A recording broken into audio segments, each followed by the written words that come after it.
Blood Eaters are out there. They are coming, hunting, searching out fresh prey. Without feeling, without mercy, they track their victims down. Nothing will prepare you for the horror of these butchers of the damned. Nothing will protect you from the terror of the Blood Eaters. See Blood Eaters. Hey everybody, welcome to Beer and Haunting Tunes, episode 5. Now, episode 5 is going to be a special edition. I'm going to show off like horror-inspired records today, particularly, obviously, death metal, for sure. Because I'm a huge fan of horror. Like, I love the black and white to, 50s, 60s, 70s, 80s, into early 90s, obviously, and from the shirt, some naked face Jason right here. But yeah, this is going to be this edition today, and I have a lovely beer to show off. I love the can. I love the colorization of the beer that I'm about to try in front of y'all. But I give a special shout out to my lovely wife that found this beer. I forgot what store she bought it from, but it's a pretty cool looking can. So here we go.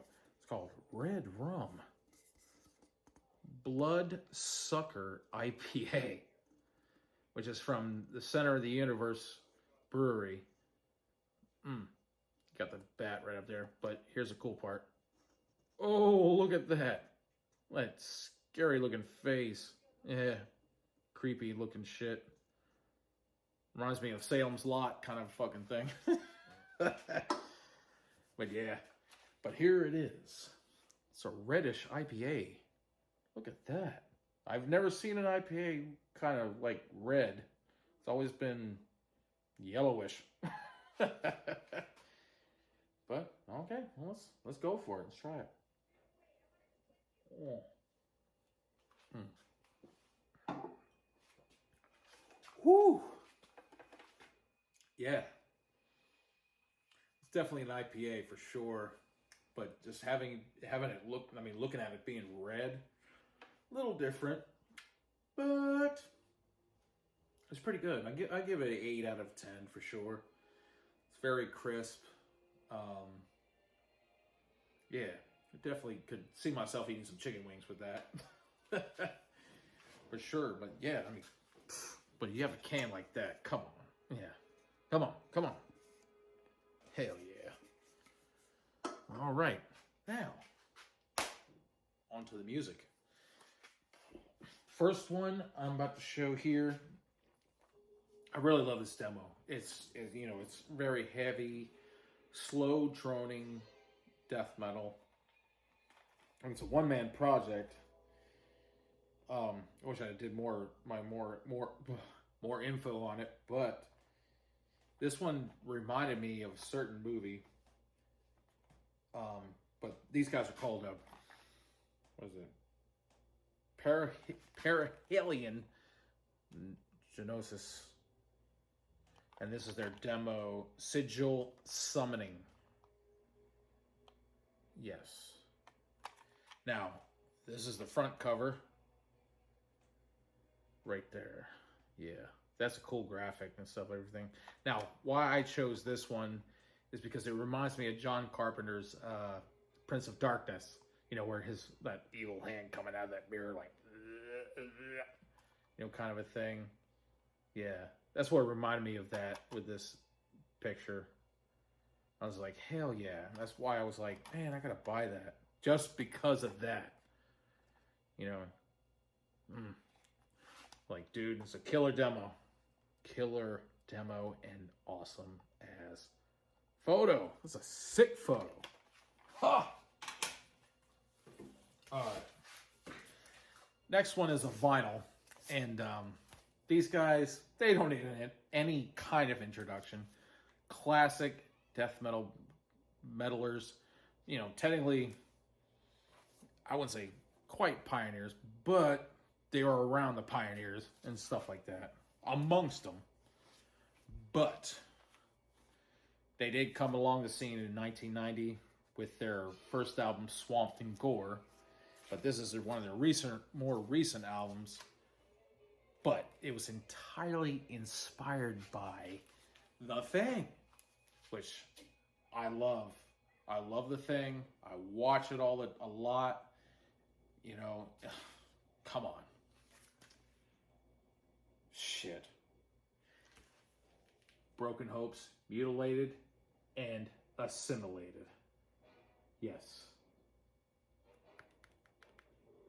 I was excited as shit when Dooman said they're writing that he dedicated this album to that movie. I was like, yes, please, because I love that fucking movie. Though I was a month old when it dropped in theaters, but yeah, I was like, a whole entire album dedicated to The Thing. Oh, fuck yeah. I'm there. You know, period. Good shit. Good shit. All right, next album.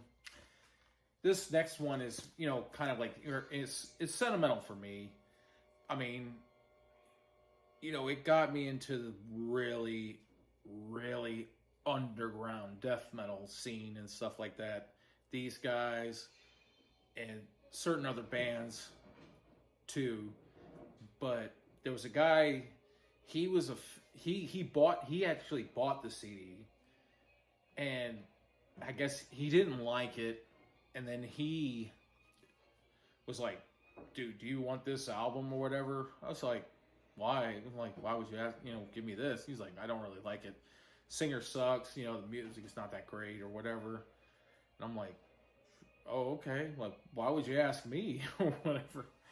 But, and, you know, he gave me the CD. I still have it to this day in a case, but it's not in the greatest condition. But I have fell in love with this album as soon as I started listening to it, and I was just like, what the fuck? Like, this is amazing. Like, I love it. It's like so grueling and nasty looking. But this is the album that I'm talking about. Morticians, The Zombie Apocalypse. This was my introduction to the band. I would say early in 1999. Yeah. That was my introduction to them. Or it could be late 99. I'm trying to remember. It was around there, or maybe late 99. I know the record wasn't that old then. So, and I was even into zombie movies back then, but when I first saw the cover of it and all that, I had to take a listen to it, and I've been in love with it ever since.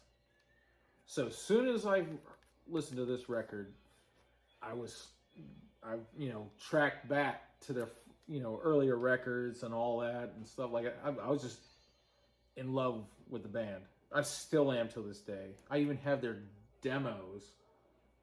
Well, their demo, I should say. Their demo in like 2 different formats. I mean, yeah. Morticians is my shit. And I have this exact logo tattooed as a tramp stamp on my back. So, yeah. That's how much I am a Mortician lover. But yeah, I love this record. I always will love this record. Hey, make sure it stays safe. But yeah. But that is the first edition of horror-inspired death metal and metal in general, period. But yeah.